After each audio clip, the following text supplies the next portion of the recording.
I gotta be honest, man. I did it again. I did. I said it. I know I said I wouldn't say it, but I guess I'm just like a pessimistic fan. And I'll always be. I'm a Knicks fan. We have a right to be. But I did say it. I stupidly said it on social media for proof. If you want to go back and look at my, I don't know if it was Facebook or Twitter, but I said that the Knicks would probably lose to the Denver Nuggets. And embarrassingly enough, I also added on to that by using an adjective, saying that it'd be a blowout loss. I was in a bad mood when I said it. Yeah. But whatever. I'm an idiot. We know I'm an idiot. Nonetheless, a huge win for the Knicks yesterday. It's crazy. Another big win. Back to streaking 3 wins in a row for the Knicks. And we're going to be talking about that one in episode 496 here of the podcast. Welcome to BD4. Let's get into the intro. Welcome to BD4, an RJ Carbone podcast. BD4, where there is no better way to get your Yankees and Knicks analysis. We also do MMA. Yanks every series, Knicks every game, MMA on occasion. BD4 is a 5-star show on Apple Podcasts, also available in video format on YouTube and Spotify. So thanks for stopping by, and we hope you enjoy the show. Champion of the world, turning, looking, see ya! Anthony for 3, bang! That one goes down, and the game is tied! Time! Penetrates, creates, and showing some dexterity as well with the left hand. Yankees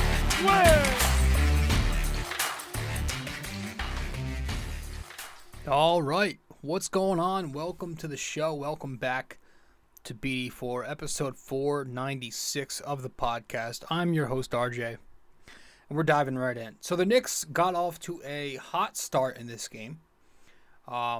Very hot start. It was Jalen Brunson, of course, with the immediate impact in his return. Misses 3.5 games or whatever it was. But he comes back. He misses his first shot, but then he goes on this run where I think he knocks down 6 field goals in a row. He's hot, 3-point shooting, mid-range jumpers, and crafty attacks to the basket using that incredible footwork. A lot of transition play for the Knicks early on with Denver's 3-point shooting very off. The Knicks were using those long rebounds to get out and run. Couple baskets on the attack from Randle, and the Knicks won up after one quarter. Great start to the second quarter for the Knicks, too. The second unit's in. They're thriving. RJ Barrett's leading the bench. He's putting the Knicks up 13 points off a nice little transition ball movement. You got quickly to Hart to RJ for the little floater on the break. The Denver defense just looked like dead, done. They were getting ran out the damn gym. But then Mike Malone, Denver, they adjust. They make their adjustments, and Jokic starts getting to the basket, finishing, and he's facilitating a little bit. That random Bruce Brown was making some really nice plays out there for a while. Aaron Gordon was getting to the rack. Jamal Murray, towards the end of the period, he catches fire from the outside, and he puts the Nuggets up 67-59. That was until Randle, he was able to put a few more points on the board for the Knicks there with the little and one mid-range finish in the final seconds of the period of the half to put the Knicks down 5 points at the break. Third quarter comes, and Denver is hot out the gate. They maintain a lead throughout most of the third quarter, and they're up 12 or so points. They put the Knicks down 13 points in the final few minutes. I didn't like the defensive effort on the glass at the time. I also thought the Knicks weren't really making great effort on their closeouts. There was just, part of that was a lot of miscommunication as well. Josh Hart, a couple times, Randle. But the Knicks have this, they've got this resiliency, as we all know. They didn't quit, and they made this thing close once again. R.J. Barrett, Mitchell Robinson start getting to the free throw line. The second unit is knocking down some three-point balls. Grimes also with a key triple. Couple of them in the third. I thought we should have went to him more, honestly. But quickly, he starts getting into the lane, and the Knicks enter the fourth quarter, tying this game up. Fourth quarter starts, and you got Josh Hart picking up where he left off in the third quarter with just some phenomenal basketball, helping put this game away early. He's rebounding, defending, making a number of defensive plays within just a few minutes of action early fourth quarter, and the Knicks sparked this 9-0 run to go up 6 points. And from there, they really just continued to force Denver into tough possession after tough possession, play some excellent defense, lead it to offense, and by the time the Nuggets made it close again, which they did, they didn't go away, Brunson was back out there on the floor. He knocks down a key basket and later hits a couple of big-time free throws, gets those to fall after drawing contact in the lane. Julius Randle also knocking down a couple of very key shots in crunch time. And then you had the icing on the cake, in my opinion, which was the dagger Brunson to Robinson alley-oop in transition. And that was all she wrote. The Knicks would win 116-110 over Denver at Madison Square Garden, beating the best team in the West, record-wise. They defeat the Nuggets. They defeat the probable 3-time MVP all in a row, if he does win it. 3 wins in a row, although NBA.com has him second now, behind Embiid, which is crazy to me. 3 wins in a row for the Knicks, now 12-3 in their last 15 games, 32-17 in their last 49 games since that Dallas debacle we always bring up, and a very solid 42-30 overall on the season for these Knicks. It's crazy. First off, I like how this was a very team-oriented win. I know that's very cliche. It's absolutely cliche, but it's true. Not one Knick in this game dominated the stat sheets. Brunson, 24 points. RJ, 21. Randle, 20. Josh Hart led the bench unit with a solid 13. Nobody went off. Nobody dominated, played like an MVP. But there was just solid play all around, as I spit. You didn't hear, the Knicks can't win without Brunson going off narrative last night, because they all played very solid ball. So the fact that they didn't play a perfect game either, they shot below 30% from 3 again, but they still won against this tough Denver team. That's really, I don't want to say telling, but it's a good thing. It's impressive. They won without Brunson shooting lights out, without Randle having this dominant double-double. They didn't shoot great outside of a couple of guys. It's good. Brunson's return, though, was very promising. 24 points, 5 assists, 9 of 20 shooting from the floor, 2 of 5 from 3, 4 of 4 at the line, just 1 turnover in 32 minutes. He looked amazing early on. He looked like he was about to drop another 40 spot, at least. Very healthy looking out the gate. I was looking to see how he'd do in the paint, because I know he likes to stop his dribble and pivot and use his footwork. And since it was an ankle injury, I was curious to see how that worked. And really, right away, we saw some excellent footwork. So that was a positive sign, seeing him put pressure on his ankle and looking like he was okay. I know Breen, mentioned that when he went to the bench, looked like he had a slight limp, but I just chalked that up to nothing else but just getting his feet back with that ankle and working up to game shape. I'm hoping he's good. I don't think he's 100%. I would say, with a sprained ankle, he's probably, this much time left in the season, he'll probably reach 80%, maybe a little more, but he'll be fine, as long as he doesn't re-injure it. But all in all, I thought, he looked good. He quieted down after the 16 points in the first quarter. He had some tough moments there in the fourth quarter before he came through with the big free throws. But all in all, I thought it was a good first game back for Brunson. He looked solid across 32 minutes. But I want to talk about this bench unit, man, because they're playing incredible basketball. 34 more points from the second unit last night. It's not just the scoring though; it's the rebounding, the defense, the pace. It's really funny how this bench went from a weakness where Tibbs had to go to his starters early, right, and rely so much on the five, but now they've become a strength of this team. Not just average, but they've become one of the better parts of the team. Josh Hart has been a revelation, obviously, and we'll talk about him. Quickly has been super consistent, and he's always playing both sides of the ball. We talk about him enough. Obi Toppin has had moments, and he does well in the limited time that he's allowed to play. But Isaiah Hartenstein he's a guy that I feel I probably should give some more props by now, because I've criticized him so much. I did in the first half of the year. But the way he's turned his season around, it's been a very positive thing. He's done a 180. We know that he's physical. He's playing excellent down low on both sides of the ball, right? He does well rotating his feet at the rim. The improvements he made there are noticeable. He's rebounding the ball exceptionally well, lately especially, to lead the Knicks in the fast break, much like Josh Hart leads them in the fast break with the rebounding. Hartenstein, right? And we'll talk about the fast break offense when we get to Hart. But I don't want to exclude Hartenstein's part in that, because he's able to rebound and throw those outlet dimes.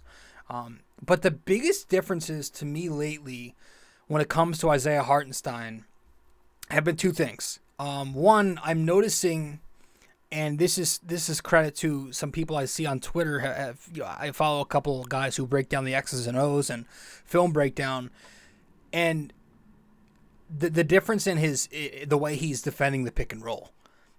He's not just defaulting to the deep drop anymore. The Knicks run the drop coverage, but a lot of the time they'll run deep below the free throw line.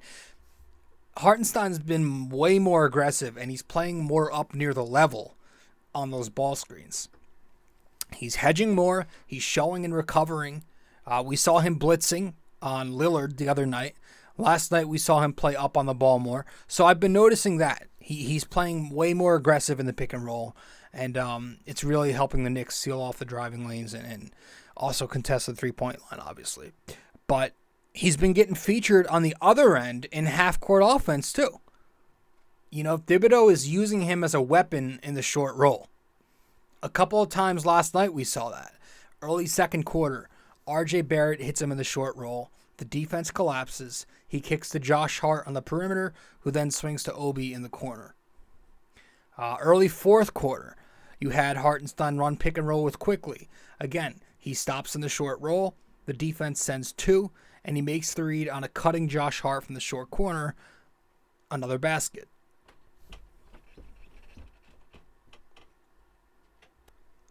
And it's things like that I've been advocating for Thibodeau to do all year. We've talked about it a number of times about Isaiah Hartenstein with the Clippers, how they used him as a passer, not just on those outlets, but in the half court too. So I'm kind of glad to see Thibodeau optimizing his offensive skill set lately, using him up top and in the short roll when the defense sends two on the ball, instead of just throwing him under the basket, having him use his body and just play physical ball. He's actually being involved in their half court sets.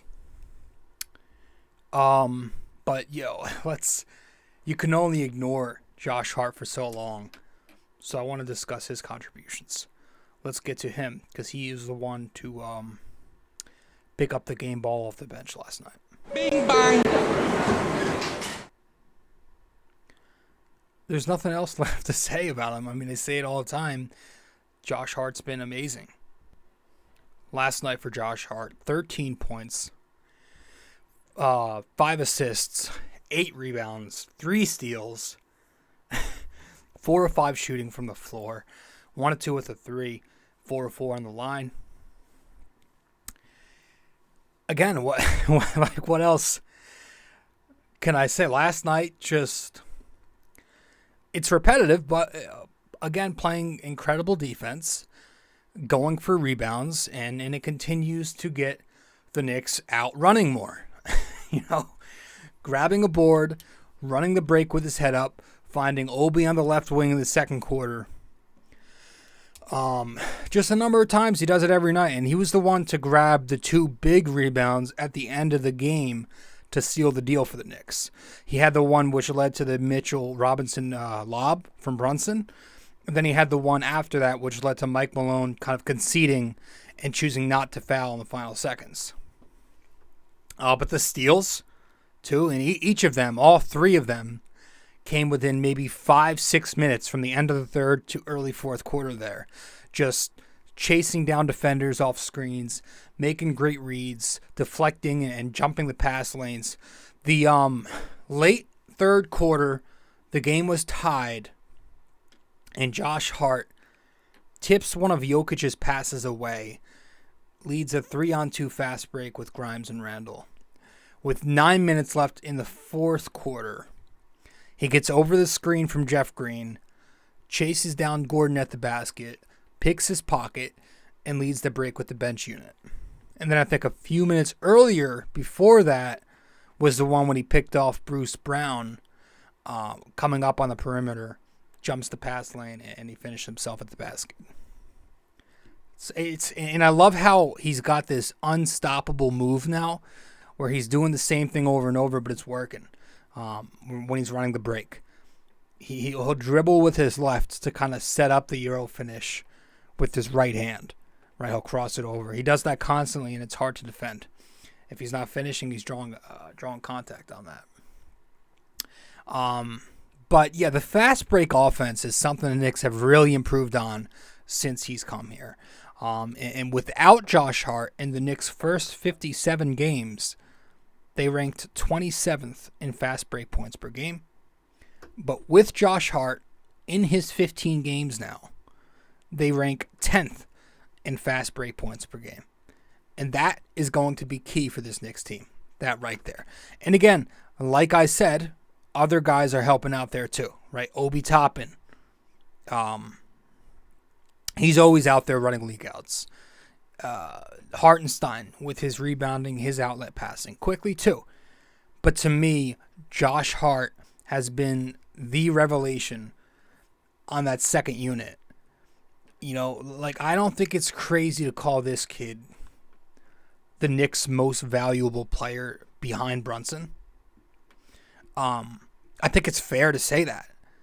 Like the guy who gives them the most impact towards winning. He's obviously not the best player, not the second best player, but you can make a case that he's their most important, their most valuable to getting wins. Yeah. Yes. He's at least up there. Because you got guys like Brunson, Robinson, Quickly, valuable guys who contribute to winning more than anybody else on a nightly basis, in my opinion. But I think Josh Hart is now right there. It's been a big enough sample size now to where you can say Josh Hart's been their most valuable player since coming to the Knicks. I just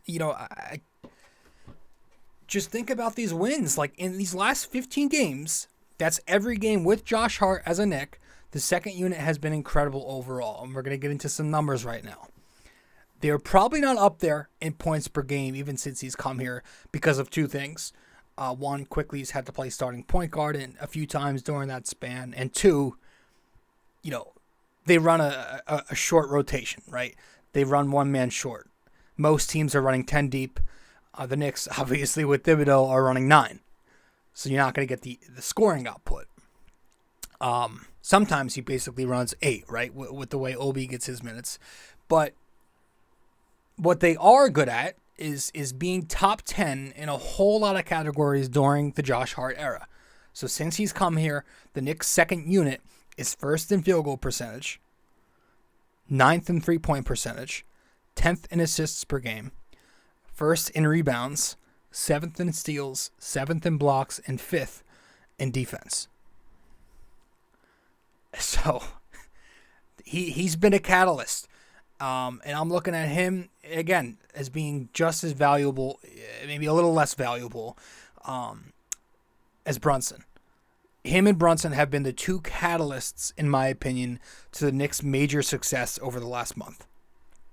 The Knicks are 12-0 on the season now when Brunson is at full health and Hart is out there. Josh Hart is just perfect for this team. He's perfect for Madison Square Garden. The way he gets the crowd roaring after big defensive play or gets something going in transition, it's going to play a factor in the playoffs next month at home, right? The Knicks, man, that's why I want them to get that 4th seed. But I'm telling you, man, he's been so big, and it's hard to find something new to talk about every night. So we'll leave it at that. Josh Hart's been amazing. And the defense altogether last night was great. I mean, there were some moments in the game, yesterday rather, where the Knicks were hurt in transition. Early on, they were missing a lot of threes in the second quarter, and they had some bad turnovers. I feel like during that second quarter run, Denver hurt the Knicks on the break a few times. You had the Jokic to Brown to Pope sequence that led to a layup to bring Denver within 3 in the second quarter. You had the Brown coast-to-coast finish off the Brunson miss. You had the one, I don't know, maybe Randle missed it or someone. And then they set up Jokic in the low post to hit up Gordon on a cutting action. You had the Porter Jr. three-pointer, which came off the Hartenstein miss. And I think that specific sequence, the one with Hartenstein, and they swung it to Porter, that's going to happen sometimes with the way the Knicks focus on hitting the boards. Like, they're a very good offensive rebounding team. So they're going to commit 3 to the glass a lot. So sometimes when you do that, you won't have the numbers on the fast break, and you're going to be scrambling to match up. But at the end of the day, their defense was fine, their transition defense was fine, and their overall defense just looked excellent. Mitchell Robinson, to me, looked very sharp out there defensively. He might have been the best one on the floor defensively. Both he and Hartenstein, they did a much better job than I thought they would have on Nikola Jokic. He went for 24, 10, and 8, but didn't seem like it. And that's probably below his averages. But again, we talked Hartenstein. Mitchell Robinson, I thought, had a really good bounce back on the defensive side. I thought the third quarter was his quarter. That's where he really went out and showed his efforts. There was a possession with 7 minutes left in the third. Mitch deflects 2 passes in one sequence, and that leads to a turnover for Denver and a fast break opportunity for the Knicks. A few minutes later in the same period, he grabs a big offensive rebound off the Quentin Grimes miss, puts it back, and then runs back on the other end to play great help defense on Aaron Gordon and pick up the block. And if you watch the final, the game-sealing sequence that led up to the Brunson-Robinson lob, watch that again and watch Mitchell Robinson leading up to that. He's sticking Murray off of that little pick-and-roll handoff from Jokic. He's on Murray, but then he reads the kick out, jumps back onto Jokic, kind of double contests him, and then he forces the miss, which leads to that Brunson-Robinson alley-oop when they run the floor. He just covered a ton of ground out there. And I know he says he hates running cardio, right? He's effective at it, though. He's effective as a rim runner for this team. That's his role, and he's very good at it. And he was featured in the half court for that matter, too. I mean, he had 3 assists. It was nice to see him be unselfish the night after complaining on social media about not getting reps, and he also had 8 points. He was 3 of 4, knocked down a couple free throws. So I thought he was good last night. I thought the defense was most noticeable. It was excellent. And then, again, the Knicks defense overall, Denver had just 110 points. They only had 43 of them in the second half. Only 3 free throw attempts in the second half, too. So I thought the Knicks did a nice job staying on their feet, not biting, just showing real discipline out there. They also had 9 stocks in the entire second half. For you simpletons, a stock is steals and blocks. They had a big defensive game, which led to that 19-4 third quarter run that they went on. That was a lot of defense. I want to talk about RJ Barrett. We'll talk RJ. We'll talk Randle. Damn. But I want to talk RJ first because I think he deserved getting the game ball amongst the starters. So let's talk RJ. Bing bang. RJ Barrett versus the Denver Nuggets last night. 21 points, 4 boards, 8 of 13 shooting, 5 of 6 on the free throw line. Hey, he's been attacking, man. And that's everything we want to see. You know, he was 8 of 10 last night from inside the arc. And going back to his last 8 games, RJ is shooting 60% on 2-point shots. And a lot of the time, it's him finishing the restricted area. Tibbs actually made a good comment about RJ's attacks in the post game last night, and it kind of cracked me up because he was so blunt and straight up about it. But he said, that's why I love him though. But he said about RJ, when he attacks the basket, he's very efficient. When he starts floating and fading away and all that, that's where the problems come. Attack the basket. Stop messing around. I loved it. I thought he was right on the money with that. Perfectly put. But yeah, RJ was literally at the basket last night. And that's what we're getting. Fred Katz on Twitter last night said that RJ, his restricted area attempts are up the last 2 weeks from 5.7 to 8.3 per game. And he's finishing in a variety of ways. Right? It's not just the straight line finish left with RJ recently. It's more than that. It's a lot of changing angles and trajectory of the shot. He's finished with his right hand a few times. The spin fakes are there. He had the one spin last night off Gordon early fourth quarter, which was beautiful. And he was taking Gordon off the dribble a lot. Now you still want to see him knock down the 3-point ball when he gets those spot up opportunities. In that same 8-game span of late, he's shooting below 18% on his triples. That won't cut it. It's not close to cutting it. But at least right now he's not forcing it. He's lately at least recognizing that the three's off and he's attacking the paint. He's only taken 3 triples in each of the last 2 games, and he's only taken 3 triples on average. 3 triples in each of his last 3 of his last 4 games. So, hey, it's good to see that. And he closed last night. RJ got the closing nod over Emmanuel quickly because he simply played better last night. It was Brunson, RJ, Hart, Randle, and Mitch in the final minutes there. Because RJ was efficient offensively, and he also played defense for you. You saw the possession early fourth quarter.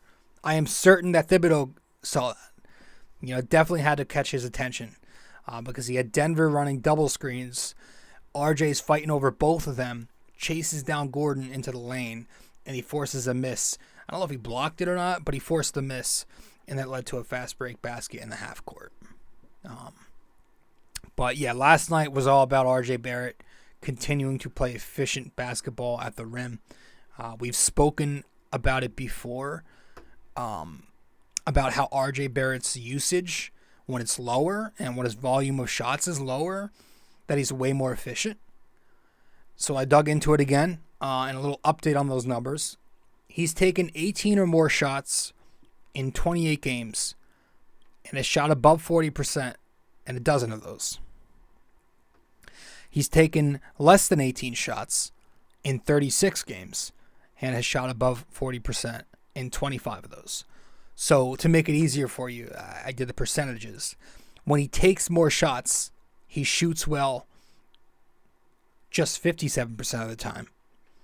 But when RJ takes less shots, he shoots it well almost 70% of the time. So basically, all in all, keep running him downhill and don't feed him too much. Just give him, let him pick his spots. Get him in those pistol sets. Kind of mold his game like the way Andrew Wiggins has kind of turned his career around, right? But I thought he was good, and he continues to be good of late. Julius Randle, too, has played good basketball.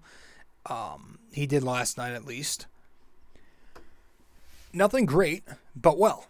20 points, 7 rebounds, 4 assists for Julius. I liked how I think it was 5 out of 9 inside the arc last night. 7 of 7 at the free throw line. So him too, attacking. Jokic is not a good rotator at the rim. He's not a defensive player. And the Knicks did a really good job exploiting that. He was also attacking Aaron Gordon some. Just playing physical basketball, recognizing and taking care of the mismatch. There was one possession, I forget when it was, but Randle could have easily kicked it out to the open shooter, but he instead read the defense, saw that he had a smaller body on him, and he bruised his way to the hoop for a basket. And Breen brought it up. And how about this? Some play calling from Thibodeau, which people, myself included, always like to criticize him for not being creative. But in the fourth quarter, you saw it.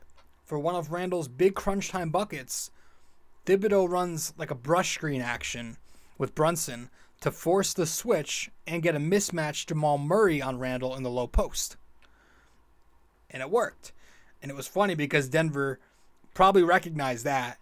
And right after that, they stopped switching. The possession or two later, the Knicks tried running the same action, but Gordon stayed home. It didn't matter, though, because Randle still took him in the post and scored. But you saw Thibodeau open up the playbook there and, set up a mismatch. And so the Knicks, they keep winning. And every time the Knicks keep winning, and that's a lot these days, you hear the question from the media, how legit are they? Actually, what you do hear from the media is, are they legit, right? Like the Knicks could win a title, and the media will probably still be asking, are the Knicks legit? They're never going to give the Knicks the 100% respect. We saw that in the Boston statement win, right? If you watch the pregame, when the game when Brunson was out the second time, Brown and Tatum were both playing. It was Wilbon laughing and saying, no, the Knicks are not going to win this game. And these are professionals, mind you, people who do this for a living on national TV, ESPN, still not giving the Knicks the respect.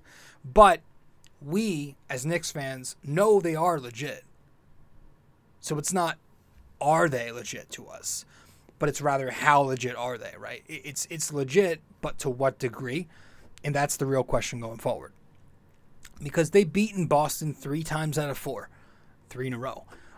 They've beaten Philadelphia 2 times out of 4. They've beaten Cleveland 2 times out of 3. 2 in a row. They've beaten Miami 2 times out of 2 with 2 more to go.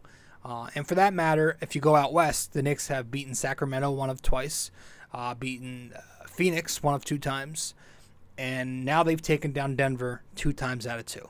So you combine all of that, okay, and the Knicks' record during those games that we just mentioned, which consists of 7 clubs, all of them but one 4th seed or better, the Knicks are 13-6 in those games. That's like .685 basketball. So it remains Milwaukee as the lone team that I'm terrified of. Obviously, I think the Suns now with Durant, if they're healthy, the Knicks have also lost to Memphis. Sacramento, I still think might be a little better than them. But if we're worried about the Western Conference, that only means one thing. It means the Knicks have made the finals here, right? So I'm staying in the East. And in the East, I'm only scared of Milwaukee. Every other team, including Cleveland, who the Knicks will see in the first round, does everything stay the way it is right now, I think they could at least compete with and show that they belong in the same gym. I'm not saying they can beat Boston and they're going to beat Cleveland. I just think they could at least take them to 7 at worst. For fun, though, if the Knicks were in the Western Conference, they'd currently be just 2 games back of the number 2 seed, which is hilarious. It's all impressive stuff. It really is, all of it. It's again, I still personally, I need to see a playoff game or two to really get a true judgment of who they are, obviously. But I don't want to start jumping ahead and talking conference finals because I did that during the 9-game streak and I got too excited. I think the second round is a possibility if they're healthy, and it should be at minimum the goal. Because beating a team on any night is one thing, but doing it in a best-of-7 playoff series is a whole different animal. These guys get to know you after 1, 2, 3 games. Fatigue will play a role. Coaching becomes even more paramount. We're going to see who Tibbs really is. Every game's going to be on TV in front of the nation. It will be a different animal. I saw that report on Twitter, some Cleveland executive kind of praying that the Cavs get matched up with the Jersey Nets because they're terrified of being matched up with this Knicks group. That was cool. That's everything you want to hear. It's a Thibodeau group. They fight their ass off. But yeah, I just don't like getting too high.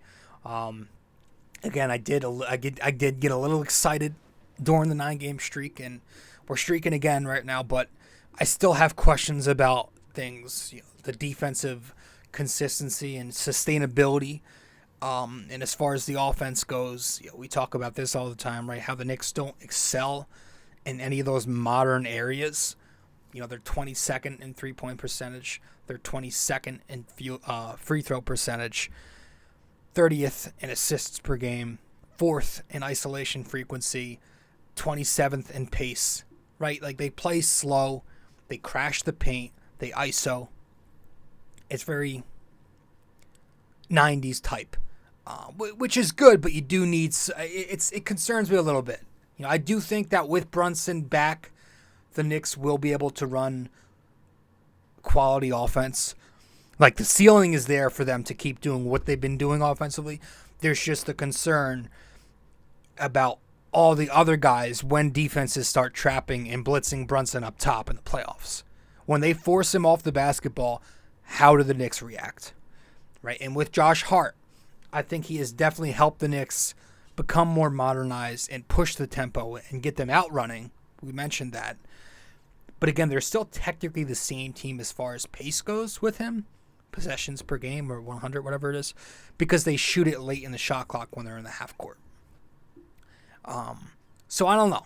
I still have questions. But shit, hey, maybe I'm being a little too technical here.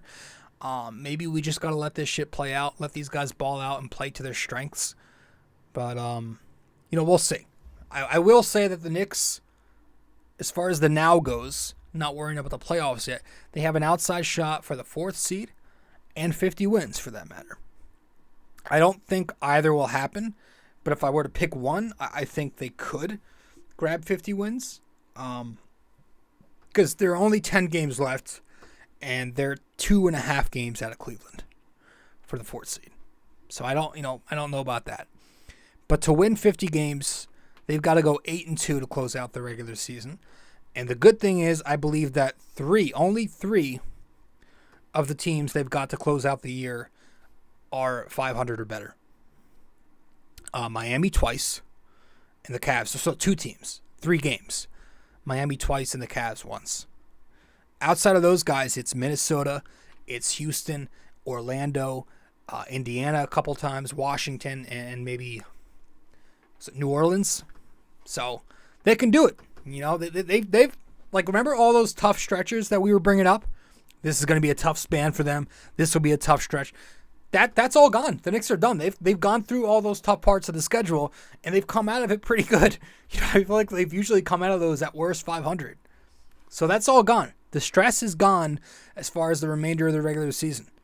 If they keep playing decent ball, I feel like they can at the very least finish the year in the 5th seed. So let's finish this up. Let's wrap this up right now. Get to break, come back, and get to the trivia. Stay with us. Be right back. Hey guys, so if you are a listener of the podcast often and you want to know where to find me on social media, you can find me on Facebook at BD4. You can find me on Twitter at BD4Pod. And you can also find me on Instagram at Rob J. Carbone. BD4 is located on many different platforms. You can listen to the podcast on Apple Podcasts, and if you do be sure to give us a 5-star rating and review. You can listen to it on Spotify But you can also watch the podcast on both Spotify and YouTube. BD4 is available on many other platforms as well. All you got to do is search it up. Apple Podcasts, Spotify, YouTube, and much more. We also have a website now for BD4. If you go to BD4blog.com, you can find the blog, the podcast links, and also where to find me on social media. Just go to BD4blog.com.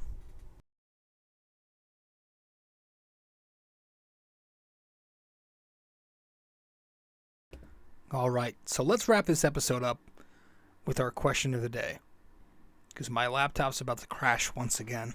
It almost crashed earlier in the episode. I don't know if you saw me freeze up and be like, "What?" Like I had the "what the fuck" face on. We're like, I don't know, maybe 13 or 14 minutes in or something. But it's about to do it again. So let's wrap this up with our trivia. If I can find the graphic.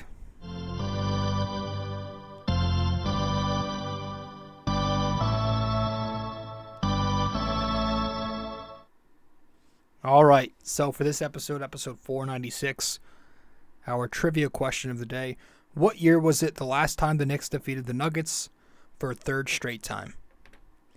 What year was it the last time the Knicks defeated the Nuggets for a third straight time? It's not this year. They currently just beat them for the second time in a row. But what year was it the last time the Knicks defeated the Nuggets for a third straight time? All right, that is it. And I'll see you in episode 497. The Knicks win 116-110 over the Denver Nuggets last night. Great win. Later. This episode was brought to you by Anchor.